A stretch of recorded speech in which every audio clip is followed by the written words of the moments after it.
Primera universidad que se crea 100% online, 100% virtual en el mundo, hace ahora 25 años. Justamente estamos celebrando ahora los 25 años. Y yo estoy allí desde su inicio, ¿no? Y esto pues, me ha permitido pues, trabajar en la definición de su modelo educativo, participar en esta definición, y investigar mucho y trabajar mucho sobre lo que quiere decir aprender, enseñar en un entorno no presencial, ¿no? Pero hoy aquí lo que vamos a hablar, evidentemente también vamos a hablar de virtualidad, pero vamos a hablar básicamente de educación en valores. Y ahora me gustaría, para marcar el tema, y después entraremos en una conversación con Mari, que creo que puede ser así más ameno para todos, para enmarcar el tema, quería hacer como tres posicionamientos o tres ideas básicas, ¿no?, que creo que nos pueden ir bien para la discusión posterior, ¿no?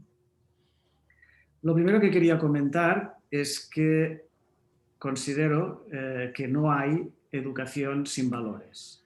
Esta no es una frase mía, es una frase de un filósofo francés que se llama Olivier Regoul, pero creo que resume muy bien algo que debemos tener siempre en cuenta, que es que toda educación conlleva valores. Si no, no es educación. Si no, sería pues instrucción, formación, diríamos, adoctrinamiento incluso, ¿no? Pero no sería en el sentido amplio de la palabra educación. La educación debe conllevar unos valores, ¿no? ¿Por qué? Porque educar, en definitiva, es realizar un camino que realizamos pues, acompañados o solos. También se puede realizar este camino solo, ¿no? Y ya sea cuando nos acompañan, pues vamos aprendiendo de quién nos acompaña o de quiénes nos acompañan, y cuando lo hacemos de una manera más introspectiva, pues lo hacemos de una manera personal, ¿no? Y los valores que están dentro de esta parte de lo que quiere decir la educación se entiende, también parafraseando un poco a Regoul, como aquello que no nos deja indiferentes, ¿no? Es decir, sería un poco lo contrario de la indiferencia, es aquello que me interpela, aquello que me hace sentir, ¿no? Y esto es educarse. O sea, uno de los componentes más importantes de la educación justamente es la curiosidad, el interés, la emoción.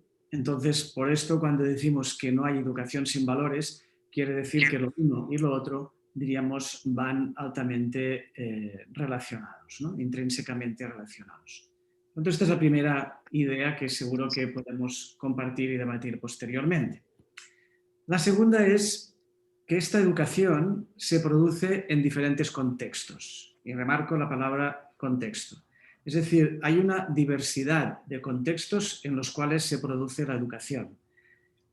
Creo que ya nadie piensa que la educación solo se produce en la escuela, que es un contexto, pero que no es el único. Sabemos que está la familia, que puede ser otro de los contextos tradicionales en los que podemos situar la educación, pero también está los amigos, los compañeros, la calle, el bosque, la naturaleza.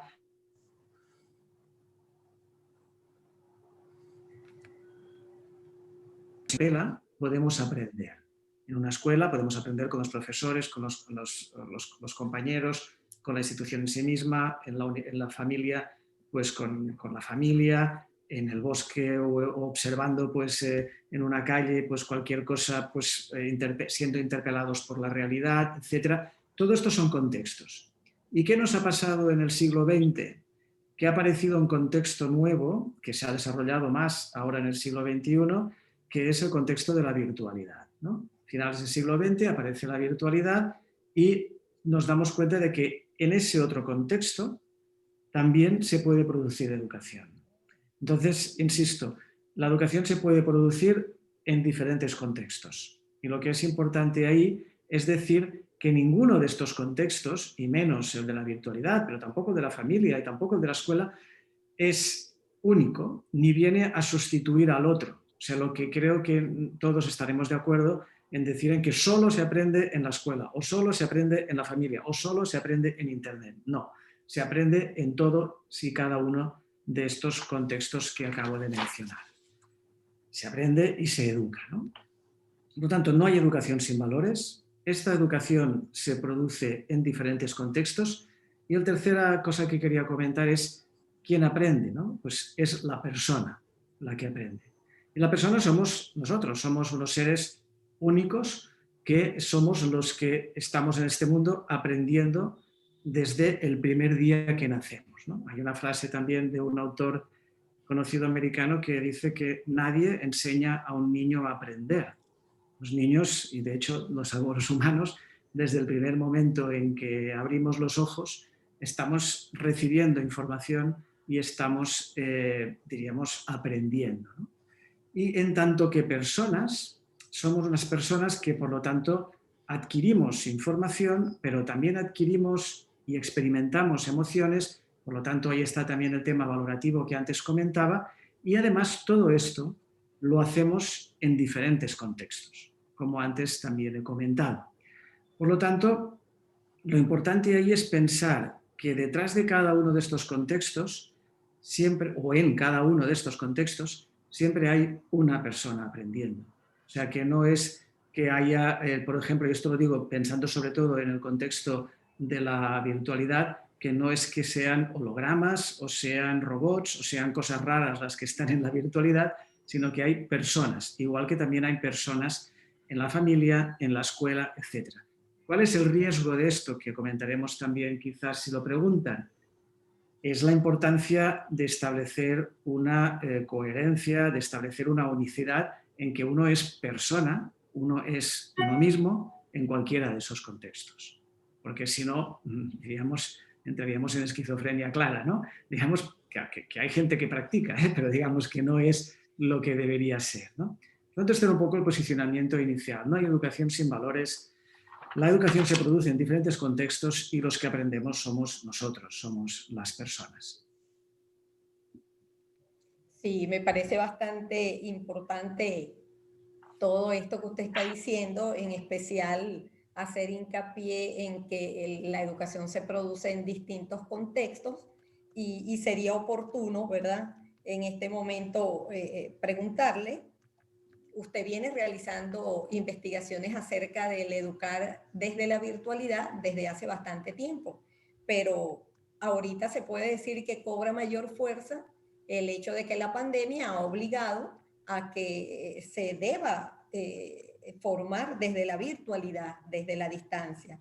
Entonces, ¿qué podría decirle usted a los padres, a los docentes con respecto a este tema? Sí, esto, como muy bien dices, has dicho la palabra obligado, ¿no? Digamos, de hecho, es cierto, la pandemia nos ha situado en una realidad que no esperábamos ni que teníamos ninguna expectativa de que se produciera. O sea, lo que es la virtualidad, pues como yo he comentado al principio, y hace 25 años que en mi universidad estamos trabajando totalmente online, pero íbamos trabajando con tranquilidad, ¿no? Y nadie se pensaba que el mes de marzo del año pasado, de este año, perdón, pues irrumpiría esto y haría cambiar el mundo, ¿no? Y en cierta manera, desde la perspectiva del uso de las tecnologías, haría que las instituciones tradicionales de golpe se situasen en el siglo XXI, teniendo que averiguar qué es esto del Zoom o qué es esto del Meet o del Teams o del no sé qué, de las distintas formas de relacionarnos, ¿no? Pero en bromas aparte, también esta excepcionalidad, con la, diríamos, esta situación de obligación, de ruptura que se ha producido, también, desgraciadamente, como siempre pasa con estas cosas, afecta a los más débiles, ¿no? Aquellas sociedades en las que pues, la tecnología ya estaba muy presente, la conectividad era fácil y cotidiana, pues han tenido menos problemas, o los problemas que han tenido para esta adaptación han sido unos problemas más derivados de temas, podríamos decir, actitudinales o de situarse a entender el cambio que se estaba produciendo. Pero en otras sociedades, pues quizás como la venezolana o quizás como muchas otras en América del Sur o en otras partes del mundo, esto ha abierto todavía más una brecha que estábamos intentando cerrar, ¿no?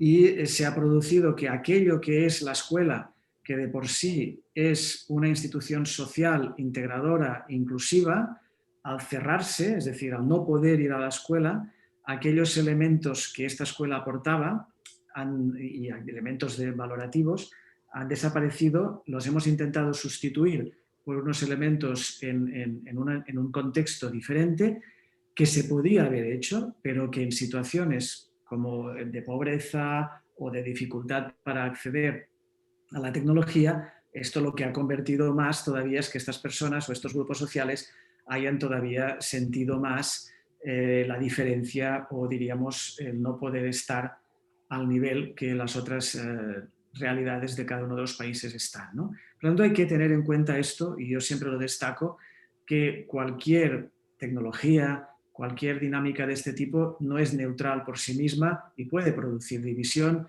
y puede producir segregación, como ha pasado en esta pandemia, ¿no? A pesar de ello, digamos, en un entorno que podríamos decir en el cual podemos conseguir tener una interacción a través de la tecnología, lo que hay que entender aquí es que lo que se produce es un cambio de contexto, que es lo que yo antes comentaba con el tema de los contextos. Y entonces hay que entender las reglas de ese contexto. Obviamente, para adultos, como los estudiantes de mi universidad, las reglas son unas, pero para niños de primaria, de secundaria, jóvenes, digamos, las reglas son diferentes, porque en ningún momento se pretende que, como he dicho antes, estos contextos sustituyan a los otros. Pero lo que sí que hay que mirar es que en estos contextos se puedan producir elementos emocionales, elementos vivenciales que los jóvenes, que los niños necesitan para continuar aprendiendo. De ahí que, por ejemplo, durante estos meses de confinamiento o estas situaciones que estamos experimentando otra vez ahora, se insiste mucho en que si hay momentos de virtualidad, por ejemplo, si se puede, pues el uso de la palabra, el uso de la cámara, el trabajo en grupo, es decir, que los niños puedan verse, que puedan ver que su maestra está ahí, es decir, que los vínculos sociales y afectivos realmente se pueden realizar a través de este contexto.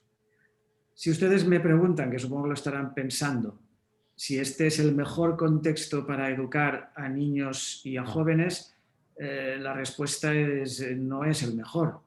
Es un contexto más. Lo que no podemos hacer es pensar que los niños y los jóvenes no se van a educar de alguna manera en ese contexto, porque ese contexto existe. A la mínima que un joven tiene un celular con conectividad, empezará a chatear con sus compañeros, empezará a aprender a relacionarse en este contexto. Por lo tanto, la escuela también tiene que dar una función de aprendizaje de estos contextos. Ahora bien, en esta situación excepcional en la que nos hemos encontrado y nos estamos encontrando, lo que hay que hacer es trabajar para que el impacto sea lo mínimo posible con estas cosas que les comento, es decir, con procurar entender la provisionalidad, con procurar entender la dinámica del propio contexto, como ayudar con todo aquello que sea posible a mantener la relación afectiva, emocional y social con los estudiantes. Creo que con esto, doctor, permítame que le interrumpa, se responde a una pregunta que Annie Weinrop estaba ofreciendo por acá, donde dice, me gustaría saber si hay estrategias para enseñar valores por Zoom. El reto para mí es que muchas actividades para enseñar valores se basan en el contacto físico y al no haber ese contacto muchas veces se corre el riesgo de convertirse en un curso teórico y poco vivencial. Bien, pero yo sí que creo que se pueden enseñar, mejor, se pueden aprender mejor que los valores nos enseñan. Digamos, se pueden aprender valores en el entorno virtual. Es decir, como he dicho desde el principio, la virtualidad no es más que un entorno más. Y en tanto que entorno se pueden producir las mismas dinámicas que se puede producir en un entorno presencial, ¿no? Si quiere me extiendo un poco aquí, pero como ustedes lo digan, no sé si hay otras preguntas, Mari, o quieres que... Bueno, pudiera decir que justamente con este tema que está planteando la participante y con todo lo que usted ha dicho, usted se refiere a que la virtualidad es un contexto más, que por supuesto hay que mirar situaciones particulares. Sin embargo, en sus investigaciones pude leer que usted dice usted afirma que existe un valor especial en la educación que se realiza a través de las TIC. ¿A qué valor se refiere?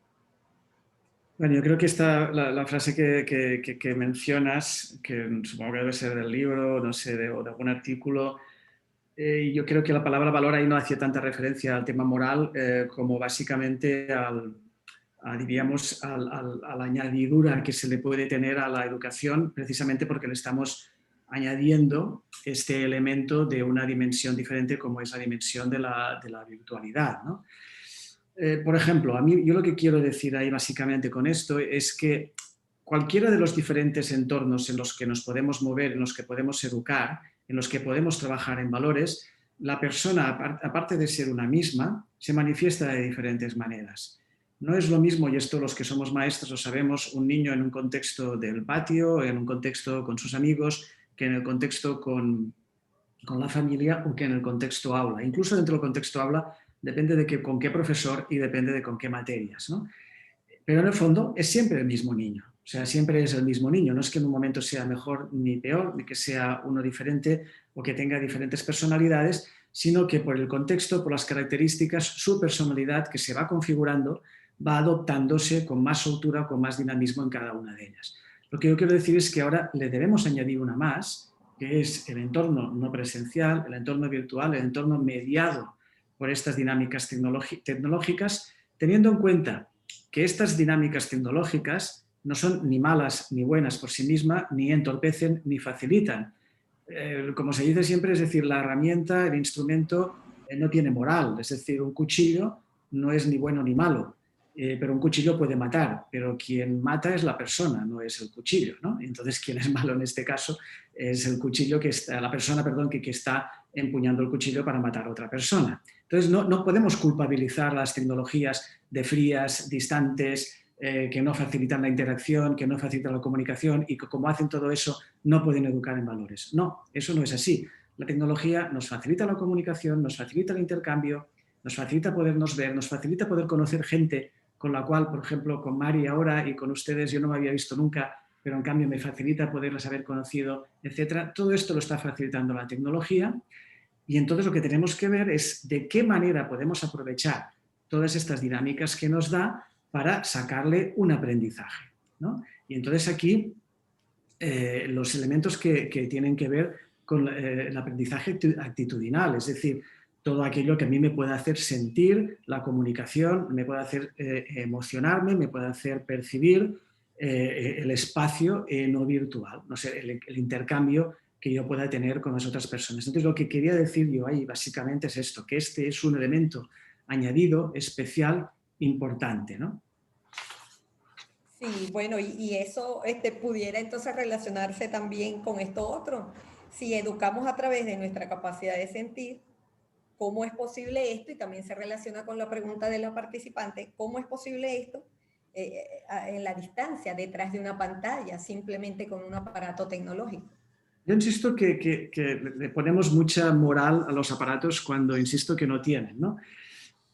Siempre los humanos hemos sentido percepciones de elementos o de cosas que están distantes, ¿no? Y yo siempre pongo un ejemplo muy curioso que es que en la religión católica, ¿no? Digamos, cuando San Pablo, que fue el viajante primero de la historia, que se recorrió kilómetros y kilómetros en el Imperio Romano, escribía una carta a los fieles en cualquier parte del mundo. Esa carta, que tardaba meses en llegar, era una forma de educación a distancia, porque la emoción con la que él la escribía y sobre todo la emoción, y resalto la emoción, con la que la leían y la vivían las personas que lo recibían, era importante. Y eso es una percepción, ¿no? Y ahí había distancia, porque en aquel momento no estaban juntos el uno y los otros. Lo mismo cuando hace 40 años no había correo electrónico y nos escribíamos cartas o actuábamos, diríamos, enviándonos mensajes que tardaban un tiempo en llegar, pero que podíamos percibir estas sensaciones, ¿no? Lo que nos ha hecho la tecnología, esta tecnología que a veces decimos que es mala, es que esta distancia ha dejado de existir y lo que nos ha facilitado es el hecho de la inmediatez, e incluso de la posibilidad de vernos unos a otros, ¿no? Claro, esto lo que hace además, aparte de facilitar la comunicación, aparte de facilitar la interacción, etcétera, lo que hace además incluso es aumentar la posibilidad de sensación, ¿no? La posibilidad de permitir emociones, ¿no? Yo decía antes también al principio, cuando uno aprende también puede aprender solo. Yo aprendo leyendo, yo aprendo escuchando música, yo aprendo estirándome en la playa y escuchando el sonido de las olas. Y aprendo debajo de un árbol, escuchando a los pájaros y dejándome impresionar por su sonido y por las sensaciones que uno pueda tener. También puedo aprender viendo una película o también puedo aprender en un entorno virtual, ¿no? Lo que pasa ahí es que para ese tipo de aprendizaje tenemos que situarnos en el elemento de que somos personas y que somos personas en cada uno de esos entornos. Entonces yo, como persona, en ese entorno en el cual también se me dan opciones para poder aprender, puedo poder ver de qué manera yo las incorporo, las trabajo, me las apropio y por lo tanto las hago mías, ¿no? Mira, yo les puedo decir, claro, son adultos, yo estoy hablando en gran parte de adultos y también de jóvenes. Los adultos de mi universidad, de la universidad en la que trabajo, la Universidad Oberta de Cataluña, no se ven en toda su pregrado o en toda su maestría. Pero el nivel de conocimiento, el nivel de relación que tienen de unos y otros es muy intenso. Y se conocen, tienen experiencias emocionales diferentes no quiere decir ni mejores ni peores, sino simplemente diferentes a las que se puede tener cuando uno está en una clase presencial. Por lo tanto, hay también un valor añadido ahí, hay también unos valores que se pueden visualizar desde la perspectiva emocional. Lo que es importante, insisto, es que como personas debemos situarnos igual en todos los diferentes ámbitos de interacción que tenemos. Por ejemplo, es importante que actuemos con nombres y apellidos y no con avatares o no con, diríamos, con nombres ficticios. Si ustedes se fijan, a veces esto pasa mucho en los medios de comunicación, los periódicos, que permiten que la gente haga comentarios a las noticias sin poner su nombre. Cuando uno se resguarda en el anonimato, dice muchas tonterías o dice incluso insultos o cosas que no corresponden. Cuando uno da la cara, ¿no? Es decir, su nombre y su apellido y su foto incluso, se lo piensa antes de decir cualquier tontería porque es uno mismo el que está en este entorno. Yo en este sentido les puedo decir claramente que, por ejemplo, en mi universidad, que esto lo hemos tenido claro desde el primer día, hay muy pocas dificultades entre estudiantes o entre estudiantes y profesores por insultos o por cosas de este tipo. Me mandó los datos de un abogado. Porque alguien ha abierto el micrófono, porque la gente está dando la cara. Es diferente en los entornos de jóvenes y en los entornos de niños. Como yo les decía, en los entornos de niños, esto lo hemos hecho de manera excepcional, pero yo no creo que sea lo mejor trabajar con niños en entornos virtuales, pero sí que hay que explicarles que estos entornos y hay que hacerles mostrar la vivencia de que estos entornos existen. En el caso de los jóvenes es todavía más relevante, porque ¿para qué usan los jóvenes estos entornos virtuales? Para divertirse, básicamente, para comunicarse con sus amigos y para buscar información que no siempre encuentran la más adecuada. Si les dejamos que continúen haciendo esto y no les mostramos que estos entornos pueden tener un valor educativo, ¿qué va a pasar? Que se van a comunicar mal, que se van a relacionar mal, que no van a encontrar la información que realmente están buscando. Por lo tanto, hay que incorporar también a los jóvenes el potencial que estos entornos virtuales tienen. Fíjese, doctor Joseph, el docente, la mayoría de los maestros sienten, y es así, que la figura del docente es una de los modos de influir directamente en la formación de valores en los niños. Entonces, partiendo de todo esto que usted acaba de decir, ¿qué le podría decir a un maestro que siente que solo con su figura es que puede inculcar valores? Entonces, ¿qué podría decirle en cuanto al formar valores desde la virtualidad, a pesar de que usted acaba de decir que quizás para los niños la virtualidad no es el entorno más apropiado. Sí, sí, no, yo lo he dicho y lo mantengo. Es decir, yo considero que una cosa es lo que nos ha pasado ahora, que como ya he dicho al principio, es un tema excepcional, es un tema que incluso pues, puede hacer que la brecha social se expanda, sobre todo por aquellos que no tienen conectividad y tal. Es algo que esperemos todos, que esto es transitorio y que algún día va a pasar, pero yo creo que, como estoy diciendo, la educación virtual no es la educación más adecuada para los niños. Pero sí que hay que explicarles a los niños que esto existe, como yo estoy diciendo. Y tampoco es que sea la más adecuada para los jóvenes, pero sí que hay que explicarles a los jóvenes que esto existe y además hay que introducirlos bien, porque no olviden, y esto también está mencionado en algún libro, que los jóvenes, las competencias digitales, en estos momentos, actualmente, siglo XXI, las están aprendiendo fuera de la escuela. Y las competencias las competencias digitales es uno de los elementos más valorados por las empresas a la hora de ocupar a las personas. Lo cual quiere decir que aquellas de las cosas más importantes que es en el mercado, diríamos, laboral, se está visualizando, se está aprendiendo de cualquier manera, con los amigos, con cualquiera, o autónomamente, pero no en la escuela, porque pareciera que en la escuela esto no es adecuado, no es importante. No, lo es y mucho. Por eso digo que no debe ser la norma, ¿no? Pero quiero dejar muy claro, la figura del profesor es clave, y tanto en la educación virtual como en la educación presencial.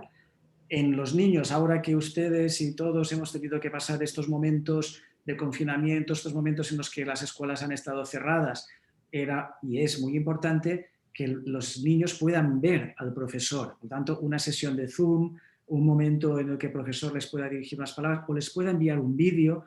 Este vínculo emocional hay que mantenerlo, ¿no? Y en el caso de los jóvenes, pues no solo con el profesor, sino incluso también con sus compañeros de clase, ¿no? Pero la figura del profesor, como ya he dicho también al principio, es una figura clave en el proceso educativo, ¿no? Porque en gran parte es la figura en la cual los alumnos, los estudiantes, reciben, diríamos, un comportamiento y por lo tanto también se aprende pues, por un modelo, ¿no? Es decir, no me salía la palabra, es un modelo a partir del cual se puede enmarcar, ¿no? Y por tanto también sabemos que se aprende mucho a partir de los modelos, ¿no? Entonces, el hecho de que el profesor tenga una actitud determinada, que el profesor tenga claros los valores con los cuales debe trabajar, esto sin duda tiene un impacto importantísimo en los jóvenes. ¿Y cuáles podrían ser estos valores, ¿no? Para mí se resumen básicamente en dos, que en el ámbito educativo creo que son los más importantes, ¿no? El uno es el respeto al otro, que esto quiere decir básicamente el respeto a la persona, el respeto a las ideas, el respeto al diálogo, el respeto que no quiere decir estar de acuerdo con lo que el otro diga, sino que básicamente uno puede tener una opinión crítica, pero desde el respeto, ¿no? Y esto los estudiantes, los jóvenes, los niños, ¿cómo lo ven? No lo ven solamente en que el profesor lo manifiesta en la clase, sino lo ven también cómo se relaciona el profesor con los otros profesores, con los padres, en la familia, etcétera. Todo este tipo de cosas, por lo tanto, es un modelo que los niños reciben. Por lo tanto, el valor de respeto para mí es importante. Igualmente en la virtualidad y sobre todo en la educación superior, como es lo que yo estoy, les aseguro que este es otro de los valores clave. Y el siguiente es el valor de la responsabilidad, ¿no? El valor de la responsabilidad es responsabilidad de ser uno mismo, de cómo tiene que trabajar, pero también responsabilidad del otro, ¿no? Como decía Levinas. Y esta idea de la responsabilidad, esta idea podríamos decir que incluso en Estados Unidos hablan del honor, ¿no? Es esto que hay que enseñar también de que uno es responsable de sus actos, es responsable, por ejemplo, de no copiar, es responsable de no plagiar, es responsable de mantener una relación activa, fructífera y positiva con el entorno, con los compañeros, etc. Y este tipo de responsabilidad también se va educando a partir del modelaje, a partir de las experiencias, ¿no? ¿Cómo se va aprendiendo todo esto? A partir de que el profesor es un modelo, pero también a partir de que el profesor pone ejemplos, ¿no? Por ejemplo, el trabajo en dilemas, ¿no? Que los dilemas no tienen una solución. Y los dilemas, además, pues acostumbran a estar en situaciones muy complejas en los que sitúan al estudiante en un entorno o en una circunstancia en la que tiene que tomar decisiones, ¿no? Y ahí es donde se trabajan estos valores, ¿no? Tengo que tomar una decisión, pero a la vez ser respetuoso, tengo que ser responsable con mis creencias, con mis ideas, con mis posiciones. Todo esto hay que trabajarlo, pero si esto no se trabaja en clase y después en la actitud que tenemos los profesores ante los niños, no somos coherentes, y para mí la coherencia no es un valor en sí mismo, pero sí es un valor instrumental en cierta forma, no somos coherentes con aquello que predicamos, es la mejor manera para que ellos no aprendan ni responsabilidad ni respeto. Porque si su modelo no es ni responsable ni respetuoso, pues ellos tampoco lo serán, porque somos, nos guste o no, somos los modelos. Y los modelos es el profesor, los modelos es la escuela. Yo en mi tesis de doctorado trabajé justamente sobre esto, es decir, una escuela sucia, una escuela que no está bien estructurada, que no hay una dinámica de cooperación y tal, eso impregna también, obviamente, en el chico o en la chica, y lo mismo lo podíamos traducir a las empresas, etc. Doctor Eduardo, aquí hay dos preguntas que de pronto pueden ser respondidas en la medida en que conversamos, ¿no? Una de Sí. ellas la hace Nora Fishback. Dice, aquello que tiene que ver con la virtualidad y sus, en el tema que estábamos tratando antes, ¿verdad? Y sus ventajas o no. Dice, esto es muy importante porque estos medios llevan a plantear desde el bullying hasta el odio. Y hay otra persona que está haciendo una tesis, doctora, una tesis, no sé de qué tipo realmente, pero Luciana Pérez, que habla sobre el trabajo con valores también y tiene dudas respecto del cómo plantear preguntas, ¿sí? Y entonces hace la pregunta final, dice, ¿cómo puedo crear preguntas importantes donde los jóvenes no se sientan atacados y pueda enseñarles estos valores de manera que entiendan la importancia de ellos? Sí, la primera pregunta es muy importante, es decir, todo lo bueno que puedan tener estas redes sociales, internet, todo esto que decíamos, también lo pueden tener de malo, ¿eh? Pero esto también es en la vida, ¿eh? O sea, no sé si uno de ustedes ha tenido alguna vez la oportunidad de estar en Barcelona, ¿no? Pero aquí en mi ciudad tenemos una calle que nosotros decimos que es la más bonita del mundo, que es Las Ramblas, ¿no? Las Ramblas es una calle peatonal donde circula mucha gente durante todo el día, y aquí decimos que Internet, en cierta manera, es como las Ramblas. En las Ramblas uno encuentra de todo, absolutamente de todo. O sea, uno tiene desde un teatro de ópera hasta prostitución, hasta un centro de arte de primer nivel, hasta un mercado donde se vende el mejor género de toda la ciudad. ¿Qué hace que yo vaya a la ópera o vaya a la prostitución? Pues los valores que yo he adquirido. O sea, en la sociedad yo tengo toda esta oferta, desgraciadamente o no, pero diríamos, en función de la educación que he recibido, yo actúo de una manera u otra.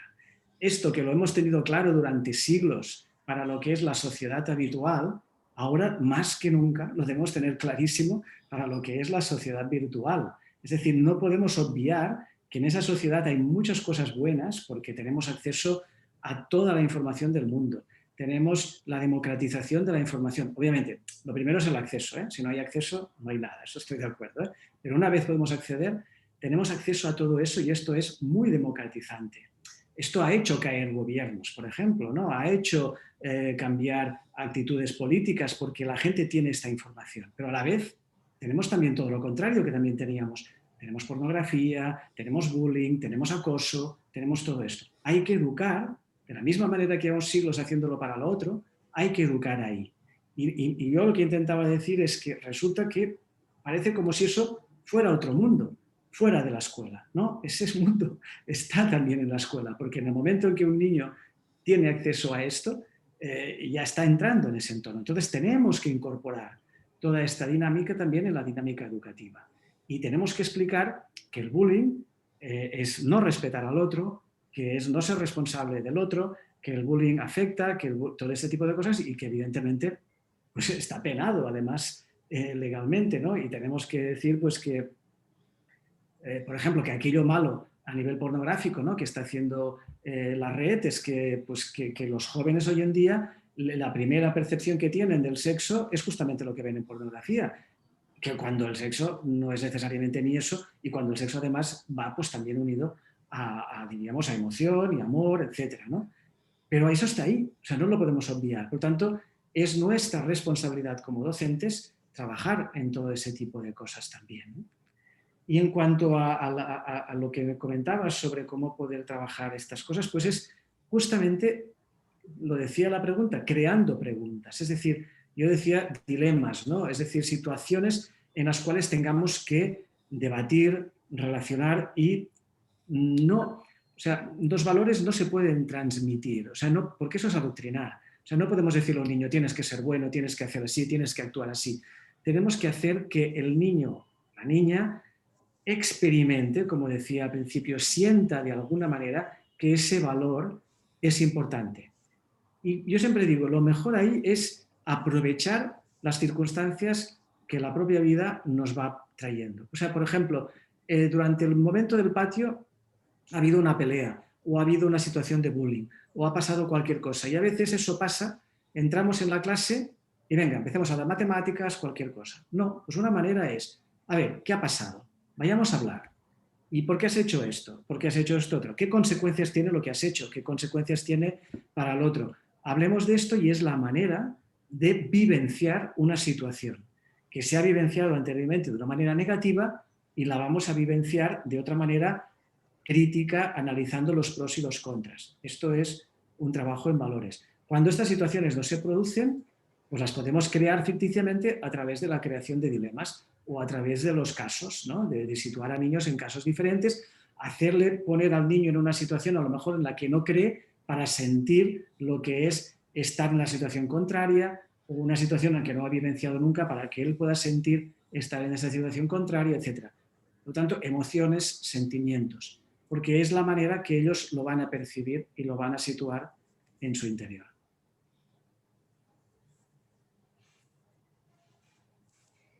Bueno, yo de toda esta parte que usted ha conversado, resalto y rescato 3 cosas que me parecen bien oportunas. O sea, podríamos decir entonces, ante esta última parte que yo le decía que cómo puede un docente inculcar valores desde la virtualidad.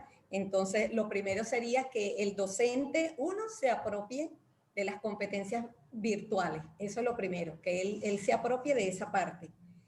Lo segundo sería tener él claro que estando de manera presencial o a distancia, pues él sigue siendo el modelo. Entonces, tener clara esa parte de que él es el modelo para el niño en cualquier contexto en el cual se encuentre. Y finalmente, su creatividad, incorporando en este caso los dilemas, tomando en cuenta que no tiene la oportunidad presencial en la escuela, donde van a ocurrir situaciones particulares, pero él pudiera apoyarse estableciendo dilemas de manera de que el niño, el adolescente pueda vivenciar, pueda experimentar o por lo menos pueda incorporar sentimientos. Sí, sí, sí, sí. Efectivamente. Estoy viendo aquí una pregunta de Nuria Fisk, perdone, pero no. Nora Fisba. Jack, sí. Muy interesante, dice, y si como madre no estoy de acuerdo con algo, una materia o cómo se imparte a algún profesor en particular, es que esta pregunta es muy pertinente porque es lo que decíamos antes, es decir, de la educación en diferentes contextos. Usted como madre está llevando a su hijo o hija a un contexto escolar en el cual seguro que usted de una manera u otra ha elegido, ¿no? Y en ese contexto escolar se van a producir una serie de interacciones más o menos controladas, ¿no? Evidentemente las que estén en clase estarán controladas y las que no estén en clase pues estarán un poco menos controladas, ¿no? Si a usted no le está gustando lo que está pasando en esta escuela, tiene sus mecanismos para informar a la escuela pues, de que determinada actitud del profesor o determinada situación pues no le está gustando, y eso también es una muestra de este diálogo, de este espíritu crítico, de esta actuación desde la responsabilidad de uno mismo, decir, oiga, mire, esto no me está gustando, pero a la vez también usted tiene que tener la capacidad, obviamente, de respeto para que alguien le pueda decir, pues mire, esto lo hacemos por esto y por esto, y usted pueda llegar a consensuar o entender lo que está pasando ahí, porque en definitiva también el consenso es importante, ¿no? Pero además hay otro elemento clave, que es la educación en la familia. o sea, en su propia familia, ¿no? Que no tiene por qué ser, diríamos, a 100% la misma que están haciendo en la escuela, ¿no? Y eso es clave, porque sobre todo la parte valorativa se aprende mucho en la escuela, pero también se aprende mucho en la familia, ¿no? Permítame que les ponga un ejemplo, porque a veces más personal, ¿no? de cosas de que nos pasan por aquí, ¿no? Que a veces decimos que la sociedad es incívica y los jóvenes de hoy en día son incívicos y tal, pero es que esto pasa a menudo, pues porque las familias tampoco no actúan de una manera clara trabajando en este traspaso de valores, ¿no? El ejemplo es que quizás si han oído cosas que están pasando aquí en mi país, que como ahora han cerrado los bares con todo esto del coronavirus y la gente no puede salir de noche y tal, los jóvenes pues no saben cómo encontrarse, ¿no? Y es lógico, un joven de 14, 15 años, 16, 17 años, pues tiene ganas de verse por la noche pues con sus amigos y amigas, ¿no? Pues hay familias que dicen, pues mira, esto no tiene sentido y por lo tanto hay que seguir las normas y puedes comunicarte de otras maneras y tal, pero hay familias que envían acompañan físicamente a sus hijos y los dejan en un sitio con otros amigos y les dicen, a las 3 o a las 4 de la mañana te voy a venir a buscar y mientras tanto te diviertes aquí con ellos. Son dos actitudes totalmente diferentes. ¿Quién está siendo incívico aquí? ¿El niño porque está ahí o la familia que ha dejado que este niño esté ahí y le ha acompañado hasta ahí, ¿no? Yo creo que está muy claro, ¿no? Entonces, las actitudes responsables se adquieren en la familia, se adquieren en la escuela, se pueden adquirir también en los amigos, porque a veces uno puede tener puede tener una familia que no esté bien estructurada o que pueda tener una dificultad y puede estar en una escuela que no esté actuando adecuadamente, pero puede tener la suerte de tener una amistad o de tener una relación con un grupo de amigos que le cambian también la vida, ¿no? De ahí la importancia, diríamos, de todo este aspecto emocional. Sí, ahí también entonces se puede resaltar el hecho de que aun cuando en estos tiempos, lo que decíamos al principio, esta pandemia ha obligado a que se trabaje a distancia, pues la familia, si está clara en su responsabilidad principal de formación de valores, pues va a contribuir a complementar esa virtualidad.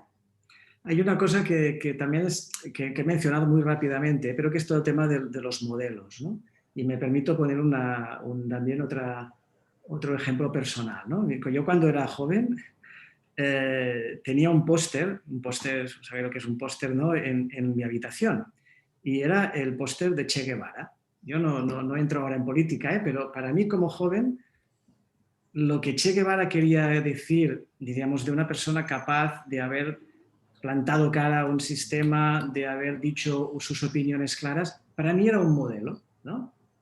Piensen ahora qué pósters tienen sus hijos colgados en las paredes. Cantantes, Madonna, o yo qué sé, o cualquiera, esos son sus modelos. ¿Y cómo están actuando estos modelos? O futbolistas, etcétera, ¿no? Claro, esto también está influyendo en esta educación. Por lo tanto, la familia, la escuela, todo este tipo de cosas tenemos que ser contrapuntos y decir, oye, Messi es un buen modelo, quizás sí, pero no deja de ser un futbolista. También puede haber otro tipo de modelos que también puede ser, a lo mejor de Messi te puede gustar un tipo de cosas, pues que es una persona que lucha, que consigue lo que persigue, que es humilde, que etcétera, pero hay otro tipo de modelos que también puedes ir buscando, etcétera, y cuidar pues, qué modelos están reflejando, qué modelos están siguiendo. Hay algo acá en lo que yo quisiera intervenir ahora como docente, ya no como moderador de los chats, sino como docente, que me preocupa. Y me preocupa porque va hacia el objetivo de lo que realmente estamos intentando hacer en las escuelas y ahora a través de la virtualidad. Y es aquello de la evaluación. Cuando nos alejamos de ese objetivo en valores, pues caemos probablemente en lo administrativo, que es la nota, la calificación que debe obtener el joven, el niño, para poder hacer su prosecución y salir bien, pues como todos quieren. Alguien por acá, un poco más arriba en el chat, hacía la observación de que muchas veces las pruebas, los exámenes, las hacían en grupos porque como el profesor no estaba viéndolos, pues los hacían en grupos, colaborativamente, y entonces, por supuesto, el resultado no era absolutamente real. Entonces, esto también tiene mucho que ver con lo que estamos conversando ahorita, porque le quita bastante peso a la actitud de formación en valores cuando la escuela, incluso la misma familia, centran la atención sobre la nota, la calificación obtenida y no sobre aquello que es realmente formativo. Es una Sí, preocupación sí, que tengo como docente.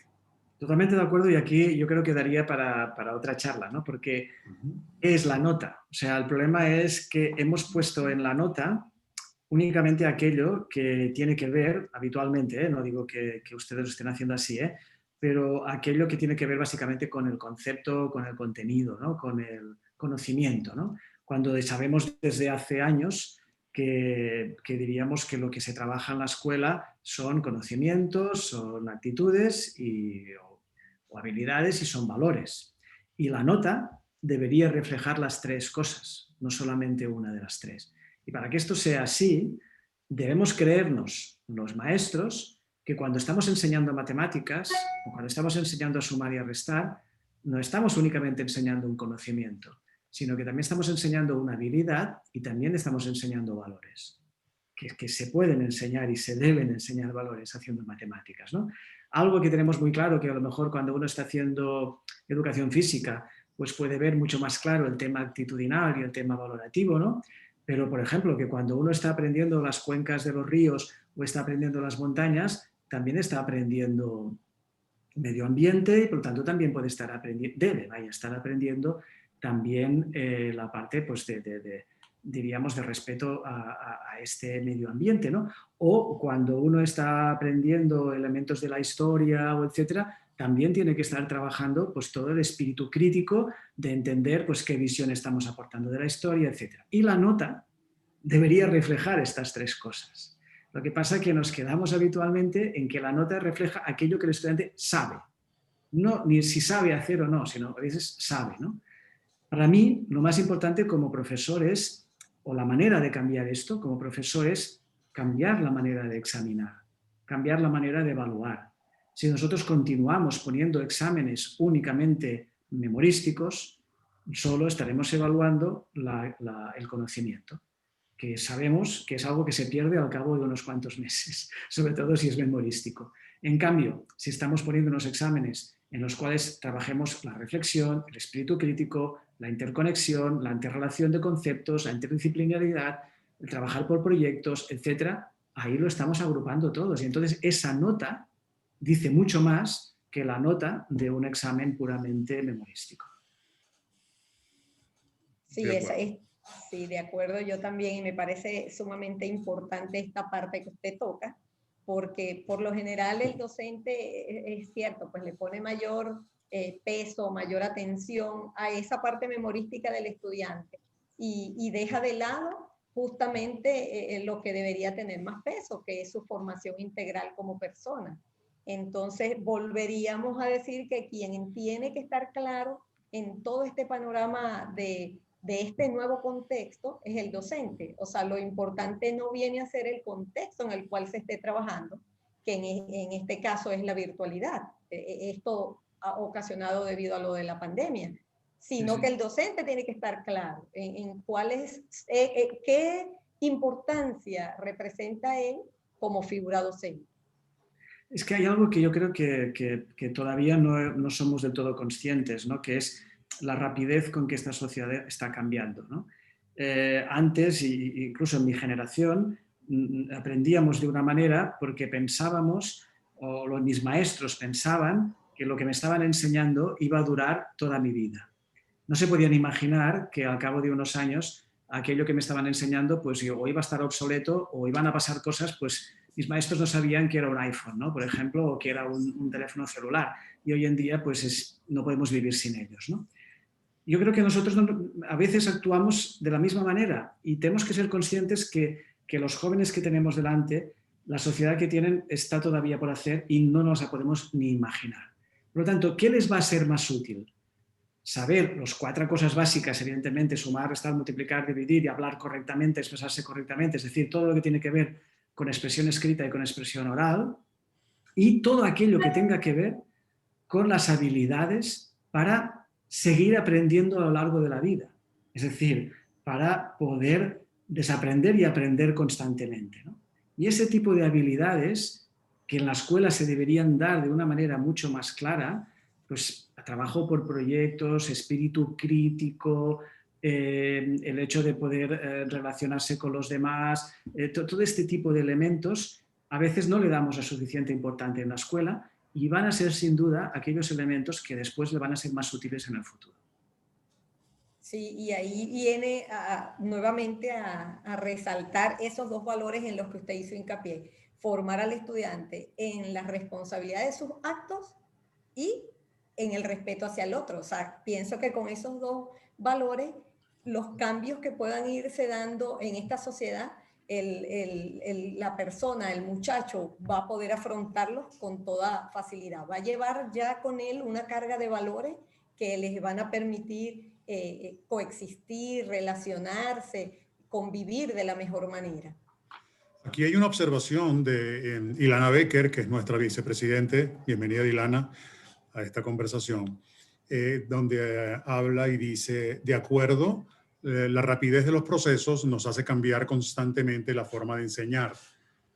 Esto, desde luego, es una observación profunda en el sentido de que el cambio en el docente, desde luego, debe producirse de manera gradual.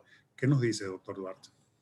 Sí, sí, a ver, y no estamos nadie preparado para esto, ¿no? Y yo siempre digo que los jóvenes de hoy en día lo tienen mucho más difícil de lo que teníamos nosotros y los que van a venir quizás lo van a tener todavía mucho más complicado, ¿no?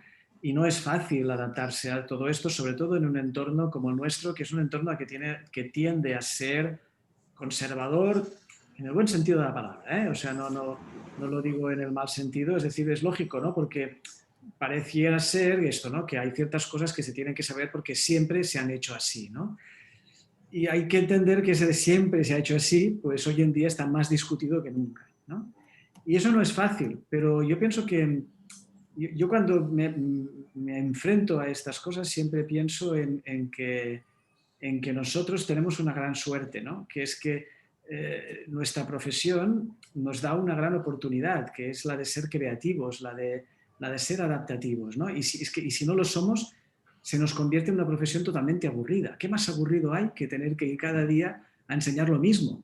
O sea, lo más interesante como pedagogo incluso es pensar que esto que yo estoy enseñando, que quizás en el fondo es lo mismo, pero me está cambiando la sociedad y me está aportando nuevas maneras de enseñar lo mismo. Y eso, como pedagogo, es espectacular, es muy bonito. Entonces, lo que tenemos que hacer es aprovechar estos cambios que se nos están produciendo para enfocar las cosas de otra manera, para ver nuevas metodologías que se nos brindan, para ver nuevas oportunidades y también pues, para desterrar aquello que ya podemos hacer con una calculadora, ¿no? Como es el cálculo mental, ¿no? Que hay ciertas cosas sí que las tenemos que tener claras, pero llega un momento en que, oye, las grandes, diríamos, operaciones, pues todo el mundo las hace ya con calculadoras. En mi época me hacían ir a los exámenes sin calculadora, pero hoy en día yo creo que no tiene sentido esto, ¿no?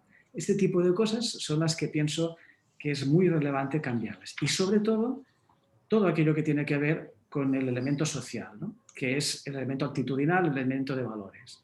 Porque esto está en constante trabajo. Miren, si nos pasa lo que nos pasa con elementos políticos o con elementos sociales, en definitiva es también a menudo porque nosotros incluso como sociedad no somos críticos a veces con este tipo de elementos, ¿no? Yo bien siempre digo, a mí cuando hay jóvenes que se rebelan por lo que sea, al menos hay una actitud positiva. Es decir, yo creo en esto y yo soy capaz de manifestarme por esto.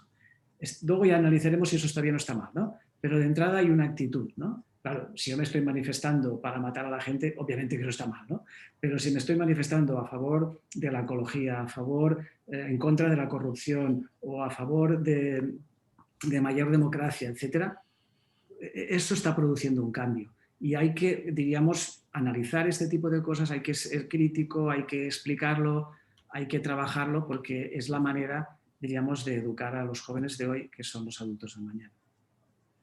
Sí, ahí también me gustaría resaltar, ¿no? Que el docente también debe ver más bien todos estos cambios que se puedan estar dando como una oportunidad. No hacer las cosas como acaba usted de decir, hacerlas porque siempre se han hecho así, sino al contrario, ponerle su carga de creatividad y ver todos los cambios que se vengan dando como una oportunidad para formar mejor. Sí, sí. Efectivamente es esto. Sí, Luego están, y si me permiten un poco incursionar en esto, las dificultades físicas, emocionales, por supuesto también, en las que los docentes, al menos en Venezuela, pues se trabajan, ¿verdad? Las personas que nos escuchan, pues probablemente algunas sean docentes en diversos niveles, otras no. Pero esta parte que tiene que ver con las condiciones en las que el docente trabaja, intervienen desde luego en cuál es la capacidad también que el docente pueda tener para adaptarse y para cambiar positivamente a favor de este conjunto de valores que debería trabajarlo con el joven en esta nueva circunstancia, ¿no? Sin duda, sin duda. Yo incluso diría, a ver, como pedagogo y como educador, en una situación compleja, en una situación difícil, en una situación adversa, como la que ustedes tienen o pueden tener, que también se produce aquí en mi país en determinadas partes, ¿eh? O sea, no se piensen que en este país todo el mundo es rico, ni mucho menos. Estas situaciones como educadores es en las que les tenemos que sacar más provecho. Y yo diría que es en aquellas en las que se ve realmente si un educador es un buen educador. Para mí ahí está la premisa. O sea, a veces nos quejamos de que una escuela no es buena y tal. La escuela no es nada si sus educadores no son buenos. Para tener un buen sistema educativo, el Estado, la sociedad tiene que invertir en buenos profesores. Si no hay buenos profesores, es difícil que haya buenas escuelas, es difícil que haya buena educación. Y un buen profesor es capaz de hacer educación en cualquier sitio, en cualquier contexto y con muy pocos recursos. ¿Por qué es un buen profesor? Si es un mal profesor, es aquel que no es capaz de hacer nada si no tiene un libro que le diga qué es lo que tiene que hacer, ¿no? Pero claro, desgraciadamente, en algunas sociedades, en algunos países, es maestro aquel pues, que tiene una buena actitud, que parece que es una buena persona y por lo tanto pues eso ya le da carta blanca para ser maestro. No, maestro tiene que ser de entrada aquel que sea capaz de saber aquello que va a educar y que tenga conocimientos importantes sobre pedagogía y sobre cómo se aprende y cómo se trabaja con niños, porque es de una alta responsabilidad, ¿no? Y como veo aquí, no me extraña, estoy convencido que en Venezuela los maestros están muy comprometidos a pesar de sus salarios, que sin duda deben ser bajos, porque son buenas personas y porque además son buenos profesionales, sobre todo porque son buenos profesionales. Y si hay buenos profesionales, yo creo que consiguen buenos resultados, sin duda. Olvídense de PISA y de tonterías de estas, porque PISA refleja unas cosas, pero sin duda estoy convencido que lo que están haciendo maestros en Venezuela en zonas difíciles con pocos recursos es mucho más impresionante que lo que puedan estar haciendo en Finlandia en estos momentos. Pero maravilloso, esa última parte que acaba de decir es maravillosa, porque realmente el docente venezolano demuestra su enorme compromiso.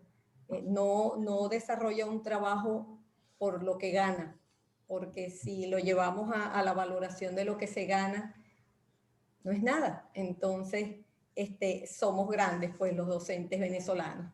Seguro, así que seguro. muy hermosa esa última parte a la cual usted acaba de hacer referencia. No, lo digo porque lo creo, porque además lo he visto y soy consciente de ello. O sea, es fácil hacer las cosas bien hechas cuando lo tienes todo a favor. Lo que es bonito, complejo y realmente hay que merecer y hay que destacar es hacer las cosas bien cuando lo tienes todo en contra.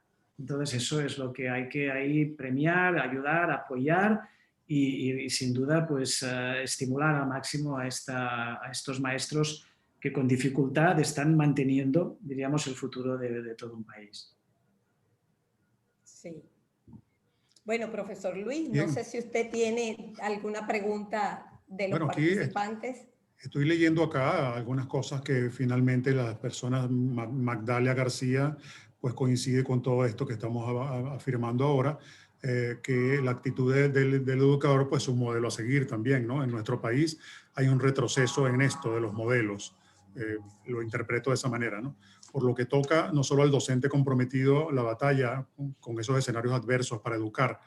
El modelaje, desde luego, que fue un tema que se tocó al comienzo de la conversación, resulta tan importante como en los mismos contenidos, más importante que los mismos contenidos. Entonces, la lucha permanente del docente en las aulas y fuera de las aulas con esos modelos negativos, pues desde luego forma parte también de esa dificultad.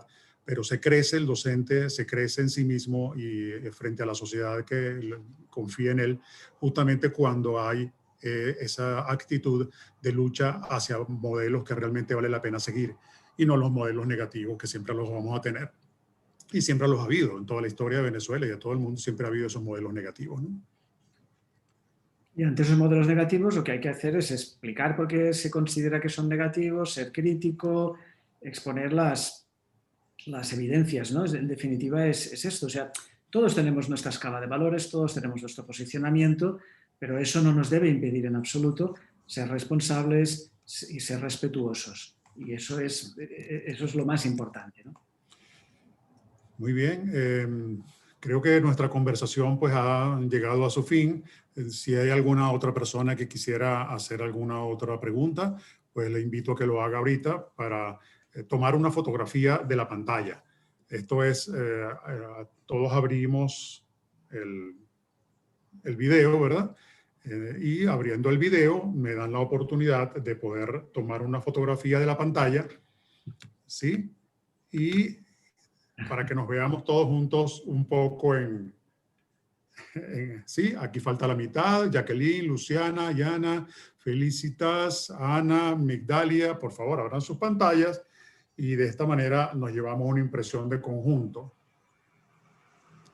Sí, muchísimas gracias a todos, a todas por haber acompañado este momento junto al doctor Duarte, quien... Sí, muchísimas gracias, de verdad, que hayan estado presentes. Su participación me ha encantado. Gracias al doctor Duarte por su delicadeza de estar acá. Bueno, gracias.